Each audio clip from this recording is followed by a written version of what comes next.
Сәлем барлықтарыңызға, сіздермен бүгін осындай ерекше дәмді ханым жасайтын боламыз. Әдетте біз ханымды манты қазанда дайындайтын болсақ, бұл жолы духовкада дайындайтын боламыз. Дәмі ерекше болып шығады. Видеоның соңына дейін асықпай қарауларыңызды сұраймын. Менің каналыма тіркелмеген болсаңыздар, міндетті түрде тіркелуді ұмытпаңыздар.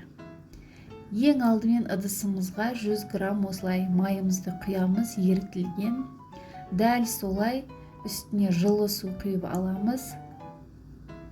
Және 1 шай қасық тұзымызды салып, жақсылап ерітіп аламыз. Тұзымыз жақсылап еру керек.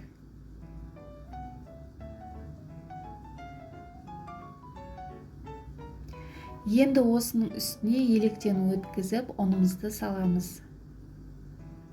Барлық мөлшерлерін астында описание бөліміне жазып кетемін. Осылай електен өткізіп, жұмсақ қамыр илеп аламыз. Бірінші осылай қасықпен, сосын қолымызбен жұмсақ қамыр илейміз.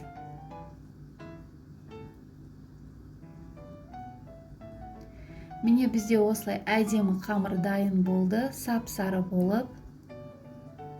Өте жұп-жұмсақ, ешқандай қолға жабыспайды, ешқандай ұнды талап етпейді. Дәл осылай жаятын боламыз қазір қамырымызды. Енді қамырымызды салафанға салып 10 минутқа демалдыруға қоямыз.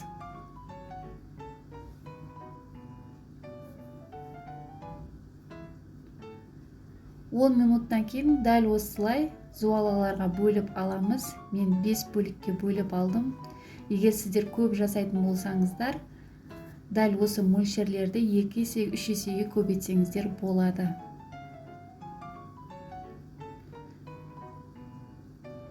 Енді ішіне салмасына мен туралған ет салдым және май салдым, туралған пияз, картошка және қара бұрыш, тұз, зира салып жақсылап араластырып аламыз.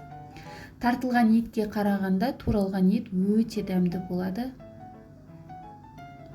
Құйрық май турап салсаңыздар, дәмі ерекше болып шығады. Жақсылап араластырып, енді қамырымызды жайып алатын боламыз. Міне біздің қамырларымыз демалды. Ешқандай ұнсыз осылай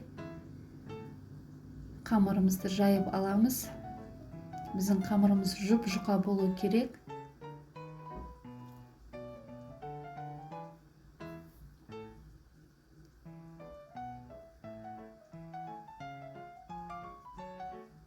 Міне біздің қамырымыз дайын, өте жұп-жұқа, әдемі қамыр болды.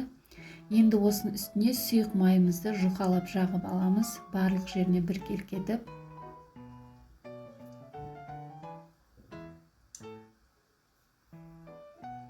Енді үстіне салмамызды саламыз, өте көп салмаймыз. Дайын болған салмамызды 5 бөлікке бөліп, осылай бесеуіне теңдей етіп салып аламыз.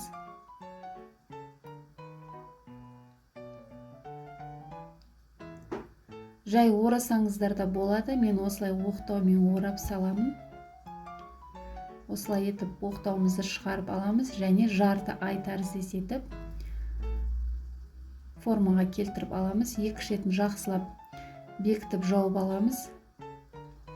Үстіне енді жұмыртқаның сарысын жақсылап жағамыз. Барлық жеріне.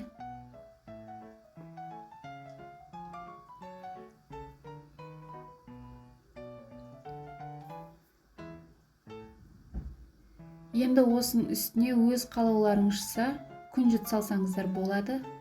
Ақ немесе қара күнжітті қолдансаңыздар болады.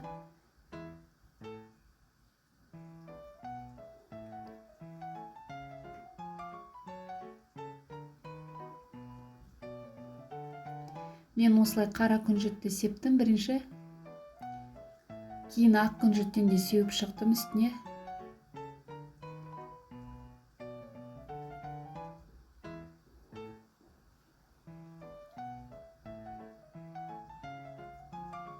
Міне бізде қамырымыз дайын. Енді осы қамырларымызды қызып тұрған 200 градуста 35-40 минут пісіріп аламыз. Міне бізде 35-40 минут өтті. Біздің духовкада жасалған қанымыз дайын. Өте әдемі болып шықты. Қамырлары сондай жұмсақ болып шығады. Түрі де дәмі де ерекше болып шығады. Қараңыздар, түрі өте әдемі болып шықты. Бір келкі қаным жеп бергеннен осылай етіп, ерекше етіп, отбасыларыңызды қуансаңыздар болады. Өте дәмді болады, дәмі. Мен сіздерге қазір ортасын ашып көрсетемін.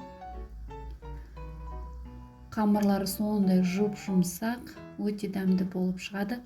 Егер де осы менің видеоларым сіздерге ұнап жатса, менің каналыма тіркеліп, лайк басып, комментарий жазып, өз достарыңызбен бөлісуді ұмытпаңыздар. Барлықтарыңызға ас болсын. Сау болыңыздар.